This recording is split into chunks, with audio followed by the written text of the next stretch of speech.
పరిశుద్ధ గ్రంథం ఛానల్ వీక్షిస్తున్న ప్రతి ఒక్కరిని దేవుని పేరట వందనాలు తెలియజేసుకుంటున్నాం. ప్రేమ, సంతోషము, సమాధానం సదా మీకు తోడేంటి నడిపించునుగాక. నిన్నటి దినాన సామెతల గ్రంథం 8వ అధ్యాయం చదువుకున్నాం. ఈరోజు సామెతల గ్రంథం 9వ అధ్యాయం చదువుకున్నాం. జ్ఞానము నివాసమును కట్టుకొని దానికి 7 స్తంభములు చెక్కుకొనినది. పశువులను వధించి ద్రాక్షరసమును కలిపి ఉన్నది. భోజన పదార్థములను సిద్ధపరిచి ఉన్నది. తన పనికత్తెల చేత జనులను పిలవనంపినది. పట్టణమందలి మెట్టెల మీద అది నిలిచి, జ్ఞానము లేనివాడా ఎక్కడికి రమ్మని ప్రకటించుచున్నది.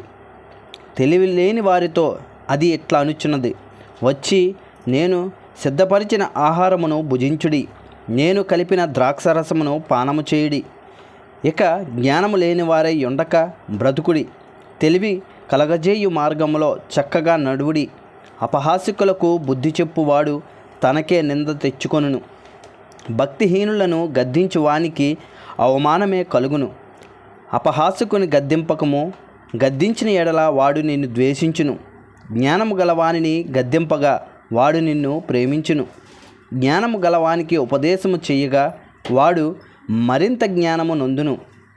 నీతి గలవానికి బోధ చేయగా వాడు జ్ఞానాభివృద్ధి నొందును. యెహోవా యందు భయభక్తులు కలిగి ఉండుటయే జ్ఞానమునకు మూలము. పరిశుద్ధ దేవుని గూర్చిన తెలివియే వివేచనకు ఆధారము. నా వలన నీకు దీర్ఘాయువు కలుగును. నీవు జీవించు సంవత్సరములు అధికములగును. నీవు జ్ఞానివైన ఎడల నీ జ్ఞానము నీకే లాభకరమగును. నీవు అపహసించిన ఎడల దానిని నీవే భరింపవలెను.